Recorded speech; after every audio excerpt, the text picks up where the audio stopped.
peut-être pas paysan, j'ai dit dans le texte comme ça. Si, mes parents Voilà. étaient paysans, mes grands-parents D'accord. étaient paysans. Ah, d'accord. J'ai travaillé comme mes grands-parents, j'ai travaillé comme mes parents, la même chose. Parce que D'accord, voilà. ça n'évoluait pas dans ce moment-là. D'accord. Voilà, je me suis pas trompé parce que je veux pas dire des... Ok, c'est bon pour moi. C'est excellent pour vous. C'est parfait pour moi. Alors, je commence et puis... Oui. D'accord. Alors, issu d'une lignée ancestrale de paysans, M. Lafont a perpétué dans son jeune temps des gestes qu'il avait appris de ses parents, de ses grands-parents, et qui lui ont été transmis de génération en génération. Seulement, voilà, le monde étant ce qu'il est, il y a eu des changements qui se sont opérés. Et avec ces modes de vie, beaucoup de choses, beaucoup de gestes sont tombés dans l'oubli. Donc, M. Lafont est un peu la mémoire donc, de ce patrimoine local, donc ici en Charente-Limousin. Et donc c'est pour cette raison qu'on va lui poser certaines questions et qu'il pourra témoigner, et notamment pour les gens qui s'intéressent à ça, et puis aussi pour les consommateurs, peut-être les citadins qui sont éloignés de ces modes de vie en milieu rural et qui consomment mais qui ne connaissent pas les producteurs. Donc en fait qui sont les clients mais qui ne connaissent pas le fournisseur au départ. Donc voilà. Alors, alors j'en étais où? Ah oui. Donc de façon à mieux informer donc les gens qui souhaiteraient aussi spontanément se lancer dans une aventure de paysans, parce que les citadins ont soif de ce mode de vie. Et alors évidemment, c'est naturellement pas du tout la même chose, puisqu'eux, ils n'ont rien appris de leurs parents, mais ils doivent le réapprendre. Donc je vais poser des questions à M. Lafont. Donc, qu'est-ce que vous pensez, M. Lafont, des gens qui justement qui sont citadins et qui ont envie de se lancer dans la production mais qui n'ont pas du tout la culture, l'apprentissage et pour qui ça sera forcément donc plus difficile que pour vous. Voilà. Ce sera très difficile pour eux. Parce qu'ils croient peut-être que ça se fait tout seul, ce n'est pas le cas. Il faut déjà apprendre à se lever de bonne heure pour faire le métier. La première des choses. Un agriculteur qu'à 10 heures il n'a pas fait face au boulot, celui-là, il est sûr de ne pas arriver. Alors, ils ont la plutôt intérêt à apprendre, et pour apprendre, ça ne se fait pas du jour au lendemain. Je ne crois pas qu'un citadin peut réussir en campagne. D'accord. J'y crois pas. Exceptionnellement, il y en a toujours eu, qui sont plus forts que tous les autres, il y en a toujours, qui sont doués, mais un citadin qui a vécu en ville, qui travaille à l'heure, qui embauche à l'heure, qui débauche à l'heure, ça va être dur. Il risque d'y avoir beaucoup d'échecs. Voilà. C'est vrai qu'il y en a. Hein. Ouais, c'est pas du 100%. Non, c'est pas du 100%. Non. C'est parce qu'ils y croient trop, parce que ça paraît beau, mais en fait, si on y est né, on s'est adapté à tout ça. Tu vois bien mon petit-fils là-bas, il s'occupe, le matin de bonne heure, il amène du foin avec son père. Effectivement. Et, à 7h, 7h30, il part dans les parcs. Un qui vient de la ville, qui se lève des fois à 8-9 heures, ça va lui être dur. Il faut comprendre ça. C'est vrai. Et justement, par rapport à cette vie, quel regard vous portez sur votre vie? Est-ce que vous êtes conscient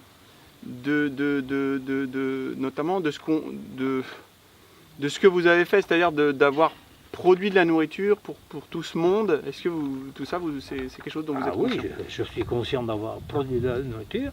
Et dans le moment où j'étais jeune, que j'étais avec mes parents, on travaillait tout différemment qu'on travaille maintenant, mais c'était du moment, tous mes camarades étaient comme moi, et je me trouvais bien dans ma peau. Et j'étais même un acharné du métier. D'accord. Alors justement, par rapport à ce que vous venez de dire, ce métier-là, comment ça s'est fait tout naturellement pour vous? Ou est-ce qu'il y a eu un moment dans votre esprit, il y a eu un choix à faire, il y a eu un dilemme, dire est-ce que je pars en ville, est-ce que je le fais, Non, au retour de mon service militaire, je pouvais aller en ville, c'était le moment de l'immigration des Charentais. Parce qu'autrefois, les Charentais, ils avaient des patrons, eux, ils étaient métayers. Ils étaient métayers, ils partageaient le fruit du travail, de la recette. Ils payaient les dépenses pour faire tourner, et il restait ce qui restait, partagé en deux avec le propriétaire. Quand je suis revenu du service militaire, beaucoup de mes âges, et même un peu plus vieux, étaient partis pour la ville. Les usines comme Citroën, Renault et compagnie, les chemins de fer, les PTT, tout ça, il y a une masse qui sont partis. Et à ce moment-là, vu qu'il y en a trop qui sont partis, parce que dans les fermes, on était beaucoup d'enfants, on était 4, 5, 6, 7, 8 enfants dans les fermes. Si on avait tous resté, on se serait gêné.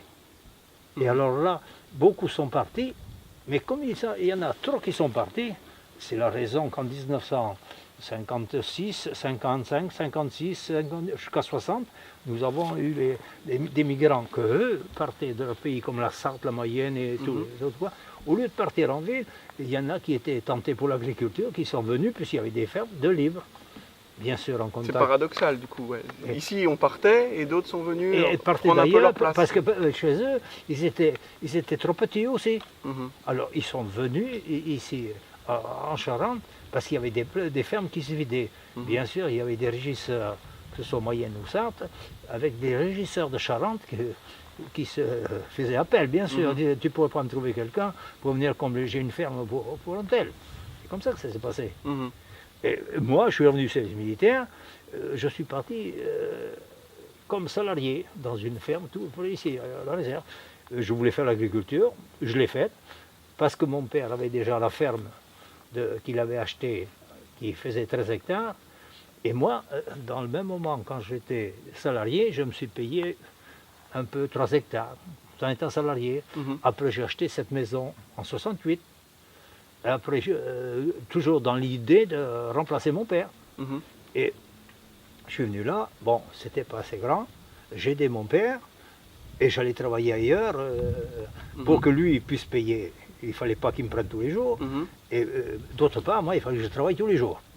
Alors, j'allais travailler également ailleurs, et j'ai gagné ma vie comme ça, et après, 4 ans après, il a pris sa retraite, je l'ai succédé. Tout en grandissant toujours, parce que c'était la mode. J'ai débuté avec 29 hectares. J'avais 4 enfants en charge, un 5e est venu 2 ans après. Tu te rends compte un peu? Oui, j'imagine. Hein? J'imagine un peu. Et que maintenant, quand on voit des gens qui vont avoir des 300, 400, 500 hectares, c'est dépassé.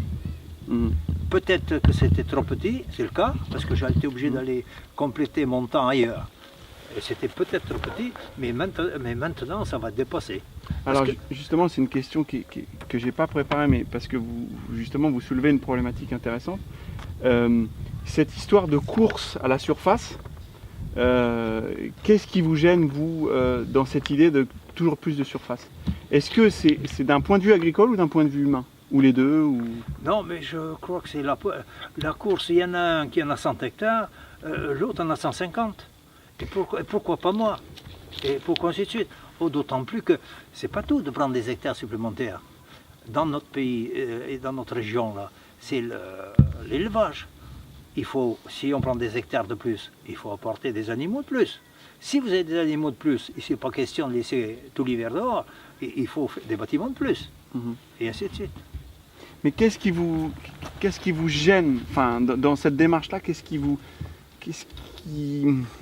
tracasse réellement? Je vois des belles fermes, autrefois qui étaient belles fermes, qui étaient 3-4 fermiers dans ce globe comme ici, en face là. Chez Bonny, là. Ouais. Oui. Il y avait 4 fermes dans le temps. Et il y avait du monde. Quand je vois tout ce monde qui vivait là-dessus, et pas plus de monde qu'il va y avoir maintenant, parce qu'ils vont faire beaucoup de frais pour produire beaucoup, pour en rester peu. Donc c'est d'un point de vue humain? Ben oui. C'est d'un point de vue social en fait. Pourquoi, moi je vois, pourquoi ne pas laisser vivre un autre à côté de soi?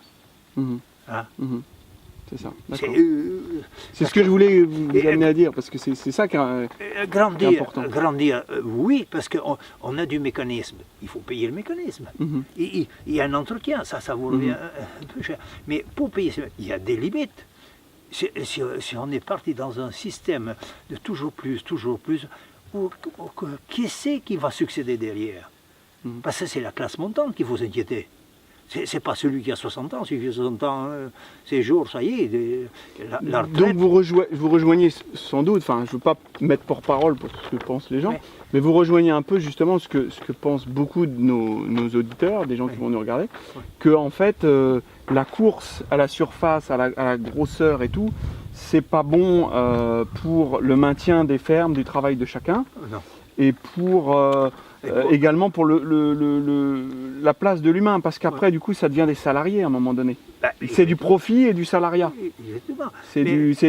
C'est pas du servage, comme il y avait avant les serfs avec les seigneurs, mais c'est tout comme, quoi. C'est tout comme. Voilà. Et je vois, moi j'avais bien besoin de ma femme pour faire du travail, parce qu'autrefois, quand on a débuté, vous savez, le foin, on le chargeait tout en vrac, tout à la fourche, et pour charger une tonne de foin, même qu'on soit courageux, hein, il fallait 1 heure.